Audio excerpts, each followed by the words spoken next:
Hello and welcome back. You are inside the review. Today marks the release of Update 47 for DC Universe Online. The update rolls out at 5 a.m. PT, 8 a.m. Eastern, and downtime is expected to last up to 10 hours. But it is not a hard time frame. In part, the downtime length is due to converting Marks of Fury and Marks of Triumph into Marks of Victory, which we'll cover later. According to the notes, the downtime will be adjusted once that process is complete, so do not fret. Basically, the update introduces significant changes to combat responsiveness and performance, a combat parser, a universal currency, NPC difficulty scaling, and player stat flattening. I know that last one has caused a serious stir in the community, so let's go into the details and try to dispel some fear or maybe pile some more on. Alright, first up is the Iconic Style vendor. In the Hall of Doom's pit and the Watchtower's aquacultural area, you'll find the Iconic Style vendor. This vendor will now sell style-only versions of many, I'm assuming not all, low-tier iconic suits like the Speed Force Spectrum and Kryptonian Commander style. So you can get in there and look for those if you do not want to get the actual gear itself. Next up, combat changes, combat responsiveness. It should be less likely that you'll be countered when the vulnerability icon is not present. Counter timing is now better, so when you block or lunge or block break, it should happen when you actually do it instead of moments afterward. Latency issues with the server as it relates to being CC'd or you doing the CCing have been addressed. When the server knows you are stunning or being stunned, the game will recognize it sooner. Breakouts are more responsive, and it shouldn't take more power to do them than they should be taking. Sometimes you'll be, tapping block to get out of a stun, and it'll keep taking power from you. It's not going to do that anymore, hopefully. Pulling, when you're trying to pull an ad or something like that, sometimes you'll see that they pull to the left or they pull to the right if you're using especially something like Ragebringer, and apparently they're going to fix that as well, which is pretty cool. Let's see, player movement is visible sooner now. What else? If somebody's trying to stun you or put some kind of effect on you, or you're doing that to them, if it's not going to work, you will see the word resist above your head or the target's head, and it'll let you know that you should stop wasting your power because they're in resist mode. All these changes that we were just talking about here is basically about lag in PvP and some PvE, or not seeing when something happens the moment it happens. Hopefully this is going to increase the PvP playability as it stands now, because a lot of players I know who love PvP just don't do it. Anyway, we'll see. Next up is the Combat Parser. It's a way to tabulate accumulated damage, healing, and power over specific time intervals. Basically what it's going to do is going to log the summary of those things to a specified chat tab. You access this in the chat tab settings. In the gameplay tab for the settings, you can adjust the frequency of summaries from 1 to 60 seconds, different intervals between 1 and 60 seconds, or you can just set it to after combat.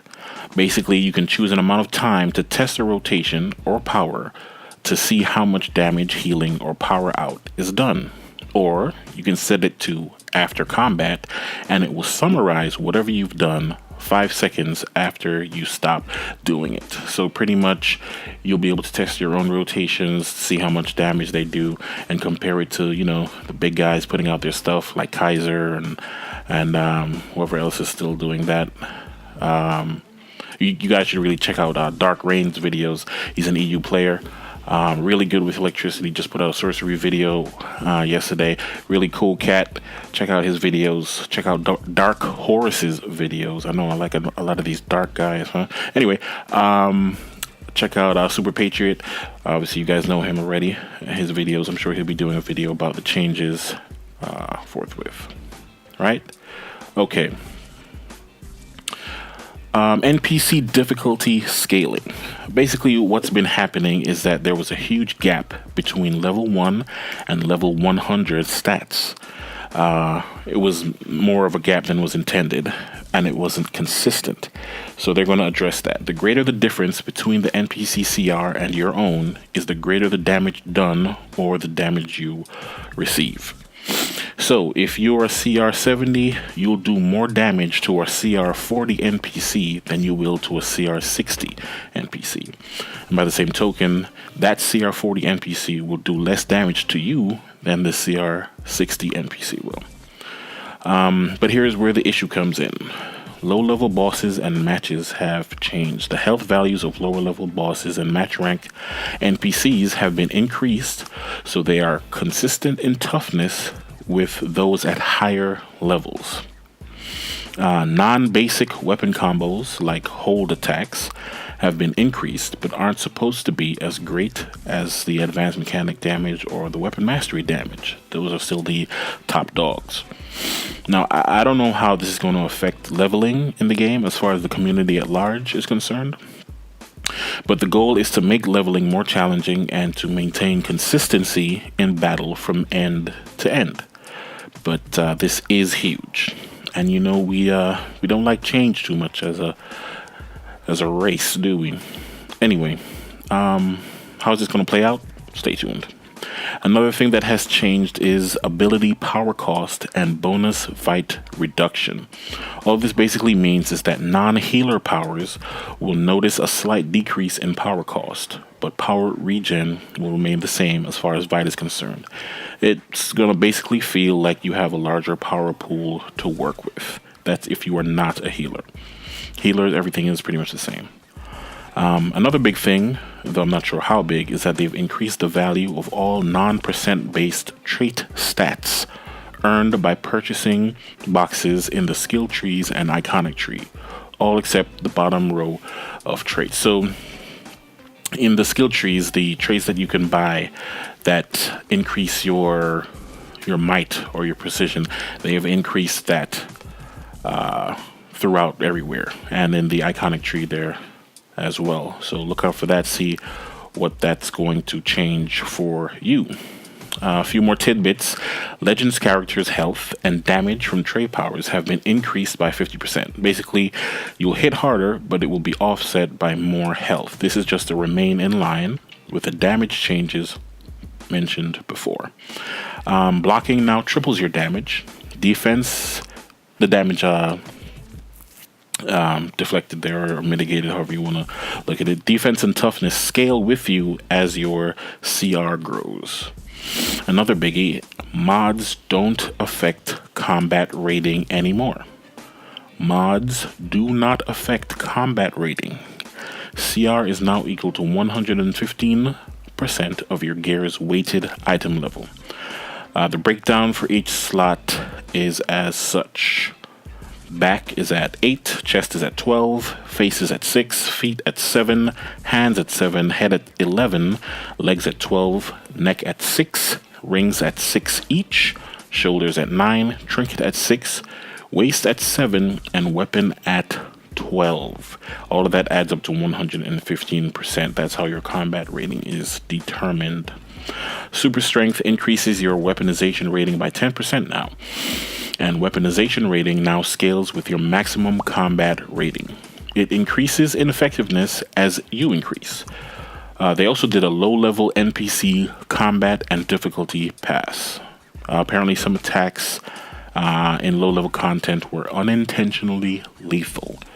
And also some of the names of the attacks were really generic, so they addressed that. Currency.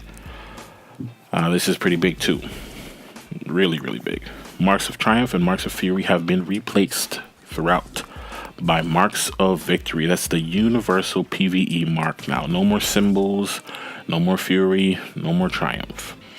Conversion will be automatic. So whatever Triumph and whatever Fury you have, it will be converted to Victory up to the cap of 100. So yes, if you have 75 billion Marks of Triumph, you will only transfer up to 100 Marks of victory. So if you're listening to this and the update has not dropped yet, go spend it on something. I don't know. The Marks of Fury will transfer at a ratio of 1-to-1. Every Mark of Fury is a Mark of Victory. The Marks of Triumph is a little different. If your combat rating is from 0 to 42, it's 1-to-1. But it changes in tiers up until CR 100 plus is 1,565 Marks of Triumph will equal 1 Mark of Victory. If you have tokens of merit, some of them can be donated for prestige, but other than that, they're useless now, except for going for the merit feat.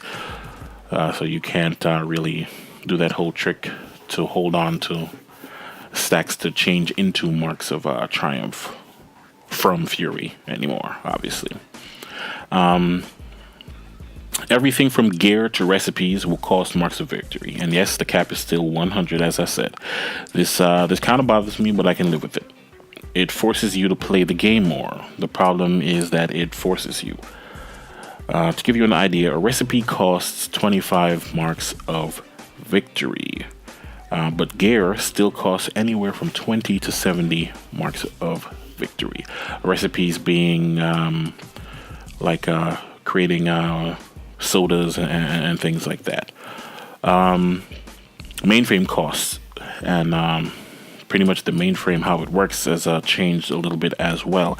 It costs 20 Marks of Victory to unlock the sidekick boost to rank 2, 25 for henchmen, supply drops, tactical mods, orbitals, I think, too. And then to get the boost on top of that, you need to spend an additional 7 marks, and it will last for 2 months.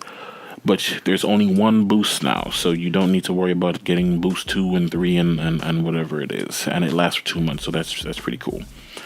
With the changes to blocking that we mentioned before, fortified blocking now ups the damage prevention to 77% or to 80% if you're using the boosted version in the mainframe.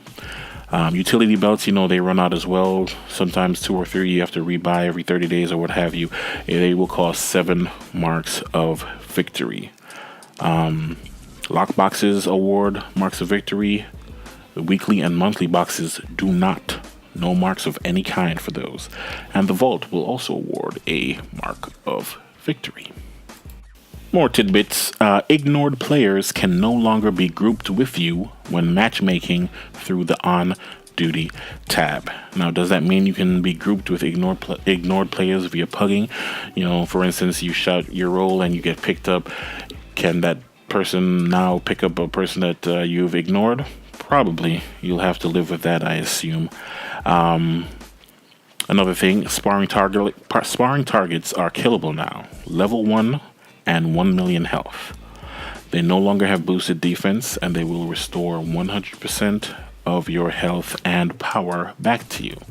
So this will be good as well for testing those rotations, whether it be damage or healing, whatever the case is,